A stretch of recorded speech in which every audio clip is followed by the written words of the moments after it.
Sir నమస్తే sir. Sir గతంలో power star Pawan Kalyan గారి సినిమా ఆపడానికి కుట్రపూరితంగా చేశారు. ఇప్పుడు కూడా అదే పరిస్థితి ఎదుర్కొంటున్నారు సార్. ఇది ఎందుకు జరిగింది సార్? ఇప్పుడు పవన్ కళ్యాణ్ గారి సినిమా ఆపడం అన్నది ఎవల తరము కాదు. నెంబర్ 1, భీమా నాయక్ని ఎన్ని విధాలు 100 థియేటర్లు 200 థియేటర్లు సీజ్ చేశారు. ఎంఆర్ఓలు, ఆర్డీఓలు.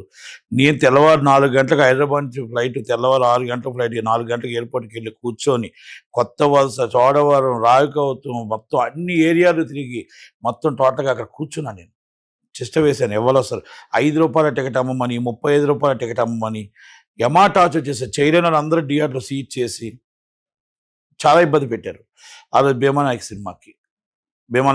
ఆ తర్వాత బ్రో సినిమాకి ఇంకా టికెట్స్ అవసరం లేదు, ఆ 100 రూపాయలు చాలని డైరెక్ట్ పవన్ కళ్యాణ్ గారు చెప్పారు. అవసరం లేదు, ఇక రేట్లో దవన రేట్లో అమ్మని అన్నారు, అయిపోయింది.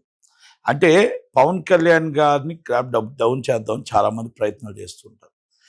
ఆయన ప్రయత్నాలు చేస్తున్న కొద్ది ఎదుగుతూనే ఉంటాడు. ఈరోజు డిప్యూటీ సీఎం, నెక్స్ట్ కాబోయే సీఎం. ఈరోజు సెంటర్లో ఆయనకున్న పేరు ఎవరికి లేదు. అంటే ఒక మంచితనానికి మారుపేరు. ఆయన ఎదుటి వాళ్ళ కోసం ఆలోచించాడు, ప్రజల కోసం ఆలోచిస్తాడు. ఆయన ఎదుటి వాళ్ళ కుట్రలు కుతంత్రాలు ఆయనకు తెలియవు. స్ట్రేట్గా ఎదురుగుంటూ మాట్లాడటమే తెలుసు. కనుక ఇక్కడ కొంచెం డ్రామా బ్యాచ్ ఉంది. మా సినిమా ఇండస్ట్రీలో కొంచెం డ్రామా బ్యాచ్ ఉంది. ఆ డ్రామా బ్యాచ్ కొంచెం ఎలాగైనా ఏదో ప్రయత్నం చేస్తుంది. ఇటు ఈ సినిమా ఆపాలా, లేకపోతే మొత్తం ఇండస్ట్రీని ఆపాలా, బెదిరింపుల ధోరణి చేస్తూ ఉంటుంది. ఆ డ్రామా బ్యాచ్లో ఒక దిల్ రాజు ఒకడు ఉంటాడు, ఆ సురేష్ బాబు ఒకడు ఉంటాడు, మొత్తం టోటల్గా మా సునీల్ అన్నాడు ఒకడు. వీళ్ళందరూ కలిపి ఒక డ్రామా బ్యాచ్ చేసి ఈ లెవెల్ వీళ్ళు లీజ్ ఓనర్స్. థియేటర్ ఓనర్ చెప్పాలా థియేటర్ ఆపుతానని, థియేటర్ ఓనరు చెప్పాలని థియేటర్ ఆపుతానని. థియేటర్ ఓనర్ సుముఖంగా లేడు. థియేటర్ ఓనర్ ప్రాబ్లం ఉంటే ఆ ప్రాబ్లంని నిర్మాతలు, ఛాంబరు, డిస్ట్రిబ్యూటర్లు కూర్చొని మాట్లాడుకుంటారు. మీరు నలుగురు నిర్ణయించుకొని మీరు ఆ 1వ తేదీ బంద్ చేసేస్తారా? రేపు భైరవ సినిమా రిలీజ్ పరిస్థితి ఏంటి? మీరు రేపు 5వ తేదీ కమల్ హాసన్ గారి సినిమా పరిస్థితి ఏంటి? రేపు వీరమల పరిస్థితి ఏంటి? అంటే డిస్ట్రిబ్యూషన్ రైట్స్ మీ దాకా వస్తున్నాయో రావో ఇస్ అ గేమ్, ఏ బ్లాక్ మెయిలింగా. అంటే ఈ డ్రామా బాగోదు, కరెక్ట్ కాదు అది. దిల్ రాజు గారు నిజంగా ముయ్యాలి అన్నప్పుడు ఆయన గేమ్ చేంజరు. ఆయన సినిమా సంక్రాంతికి వస్తున్నప్పుడు మూసేసి నేను పర్సంటేజ్ అనౌన్స్ చేస్తానని చెప్పుకుంటూ బాగుంది. పర్సంటేజ్ సిస్టమే ఆడుతుంది. ఇప్పుడు రెంట్లో పర్సంటేజ్ ఆడుతుంది. ఇప్పుడు దాంట్లో పెద్దగా ఇబ్బందికరం ఏం లేదు. సినిమాలు అన్నీ రెంట్లో రావట్లా, పర్సంటేజ్ సిస్టమే వస్తున్నప్పుడు ఓకే, ఎగ్జిబిట్లో ఉన్న ఇబ్బందిని అది చెప్పాలి. 8 సంవత్సరాల నుంచి నడుస్తుంది, ఈరోజు ఏం కొత్త కాదు. నడుస్తున్నప్పుడు ఆ 8 సంవత్సరాల నుంచి కూర్చొని మాట్లాడుకోవాలి. ఆల్ ఆఫ్ ది సడన్ థియేటర్లో మోస్తామని ఎలా అనౌన్స్ చేస్తారు? మీరు మీటింగ్ పెట్టింది 1400 మంది ఎగ్జిబిటర్లు. దాంట్లో 40 మంది కూడా 20 మంది కూడా ఒరిజినల్ ఎగ్జిబిటర్ లేరు, ఒరిజినల్ ఓనర్స్ లేరు, అందరూ లీజ్ ఓనర్సే. మీకు బాధ ఉంది కదా, థియేటర్ లీజ్ వదిలేయి, ఆ ఓనర్ మూసుకుంటాడో తెలుసుకుంటాడో నీకెందుకు? నీకు బాధ ఉంది కదా సురేష్ బాబు గారు, థియేటర్ లీజ్ వదిలేయి. మీకు బాధ ఉంది కదా సునీల్ గారు, థియేటర్ లీజ్ వదిలేయి. నువ్వు ఎన్ని థియేటర్ ఓనర్గా ఉన్నావు, నీ థియేటర్ నువ్వు మూసుకుంటావో తెలుసుకుంటావు, నీ ఇష్టం. దిల్ రాజు గారికి థియేటర్ ఉంటే మూసుకుంటూ తెలుసుకుంటూ ఆయన ఇష్టం. సురేష్ బాబుకి నాకు తెలిసి ఒక థియేటర్ ఉంది, మూసుకుంటే తెలుసుకుంటాడు ఓనర్గా. మీరు లీజు తీసుకుంటారు, మీరే మళ్ళీ ఎగ్జిబిటర్ల మీద పీక మీద కత్తి పెడతారు. వాళ్ళకు వచ్చి మాకు సినిమాలు రావట్లేదు పర్సంటేజ్ చేయమని వాళ్ళని అడుగుతారు, రెంట్లు తగ్గిస్తానంటారు. అంటే ఇటు అటు బ్లాక్ మెయిలింగ్గా, తప్పు కదా. రెండోది, ఇప్పుడు పవన్ కళ్యాణ్ గారి సినిమా వస్తేప్పుడు ఈ డ్రామాలు ఏంటి? ఈ డ్రామా ప్లేయింగ్ ఏంటి అని అడుగుతున్నా. ఇప్పుడు పవన్ కళ్యాణ్ గారి సినిమా వస్తుందని తెలుసు. ఇప్పుడేనా 15 రోజులు 20 రోజుల క్రితం జూన్ 12th అనౌన్స్ చేశారు. 20 రోజుల క్రితం కమల్ హాసన్ గారి సినిమా అనౌన్స్ చేశారు, కుబేర్ అనౌన్స్ చేశారు. మీరు ఇప్పుడు ఎలాగ డిసిషన్ తీసుకుంటారు?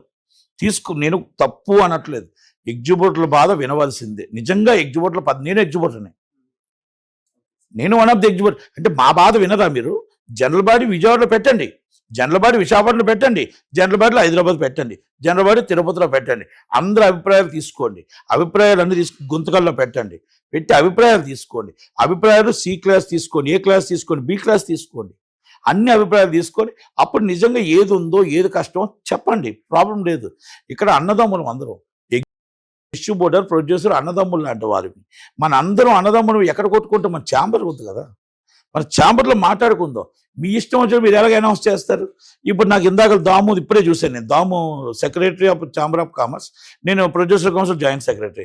అంటే మాకు ఇంటిమేషన్ లేదు, దాముకి ఇంటిమేషన్, నాకు తెలిసి దాముకు కూడా ఇంటిమేషన్ ఉందా లేదో తెలియదు, ఉందేమనుకుంటాను. మరి ఆ రోజు ఆ మీటింగ్లో ఉన్నాడు. S Damu is secretary and chamber. ఆ మీటింగ్లో అనౌన్స్ చేసి 1వ తారీఖు బంద్ అన్న దాంట్లో ఆయన ఉన్నాడు, ప్రెసిడెంట్ భరతభూషణ్ దాంట్లో ఉన్నాడు. వాళ్ళకేం సంబంధం? వాళ్ళు ఉండేటప్పుడు వాళ్ళు ఖండించాలా లేదా? కరెక్ట్, వాళ్ళు ఖండించాలా లేదా?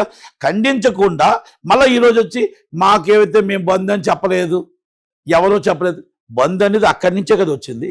బంద్ చేస్తున్నాం 1వ తారీఖు నుంచి బంద్ నిర్ణయం తీసుకుంటున్నాం అని అనౌన్స్ చేసిన తర్వాతనే కదా బయటకు వచ్చింది. మళ్ళీ ఈరోజు వచ్చి మాకు తెలియదు, మా సమస్య మేము పరిష్కరించుకుంటాం. మీ సమస్య మీరు పరిష్కరించుకోవడానికి నేను నిర్మాత, అందరూ నిర్మాతలే. మన సమస్య మనమే పరిష్కరించుకోవచ్చు, బాగుంది. కానీ కందులు దుర్గేష్ గారు మీ దాంట్లో దూరలే, పవన్ కళ్యాణ్ గారు మీ దాంట్లో దూరలే. వన్ ఆఫ్ దీస్ హీరో, ఇండస్ట్రీకి సంబంధించిన వాడే. వన్స్ ఫోటోగ్రఫీ మినిస్టర్, ఆయన కూడా ఇండస్ట్రీకి సంబంధించిన వాడే. కందులు దుర్గేష్ గారికి ఏ విధంగా అర్థమైందో తెలియదు. మీ డ్రామాలు కట్టిపెట్టండి, మీ డ్రామాలు దాముగా చెప్తున్నాను, మీ డ్రామాలు కట్టిపెట్టు. నువ్వు కూర్చున్న మీటింగ్లో, ఎగ్జిక్యూటివ్ మీటింగ్లోనే జరిగిన డిసిషన్ని మళ్ళీ కందులు దుర్గేష్ గారు ఏ విధంగా మాట్లాడి ఆయన తెలియదా? ఆయన చిన్న పిల్లడా? సినీ ఆటోగ్రఫీ మినిస్టర్గా ఆయన తెలుసు కదా. మళ్ళీ ఆయన కోసం మీరు ఆయనకి ఏం అర్థమైందో తెలియదని మాట్లాడతారు.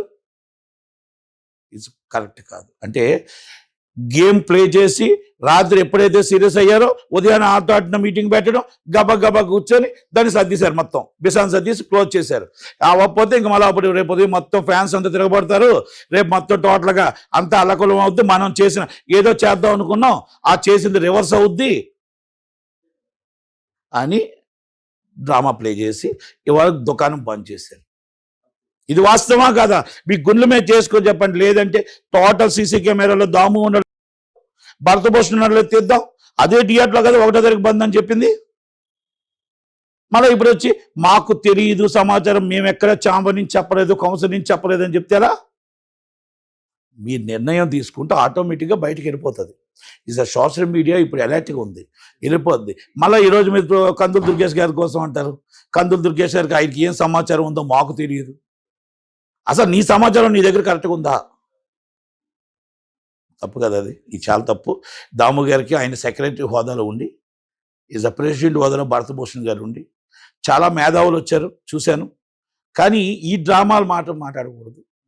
పవన్ కళ్యాణ్ గారి సినిమాని ఇలాంటి వాళ్ళు ఎవరో వచ్చి ఆపాలన్నా ఇలా తరం కూడా కాదు. సినిమా 12వ తారీఖు రిలీజ్ అవుద్ది. అది 12వ తారీఖు సినిమా థియేటర్స్ అన్నింటిలో, మొత్తం థియేటర్లో పవన్ కళ్యాణ్ హరిహర వీరమల్లే పడుతుంది. ఆపడం అనేది వీళ్ళ తరం కాదు, వీళ్ళ తరం కూడా కాదు. అంటే ఇంకా ఎక్కువగా మాట్లాడకూడదు కాబట్టి ఊరుకున్నారు. కానీ చాలా ప్లానింగ్లు చేస్తూ ఉంటారు. ఆయన ఎదుగుతూనే ఉంటాడు, వీళ్ళు రోడ్డు మీద పడుతూనే ఉంటారు. ఆయన కోసం ప్లాన్ చేసేవాడు నడి రోడ్డు మీద పడుతూ ఉంటాడు, ఆయన ఎదుగుతూనే ఉంటాడు. కనుక పవన్ కళ్యాణ్కి డైరెక్ట్గా మాట్లాడడం వచ్చి తప్ప బ్యాక్గ్రౌండ్ దొంగల్లా మాట్లాడడం రాదు. చాలామంది దొంగ డ్రామాలు ఆడుతూ ఉంటారు. అక్కడికి వెళ్ళి చేతులు కట్టుకొని, సార్ మీ కంగ్రాచులేషన్ సార్, చాలా అసలు deputy CM is grateful sir అంటారు. అల్లు అరవింద్ గారు అందరినీ చూసాం మేము. గ్రేట్ఫుల్ సార్ మీరు అంటారు, అక్కడ గ్రేట్ఫుల్ అంటారు, బయటకు వచ్చి తిడతారు.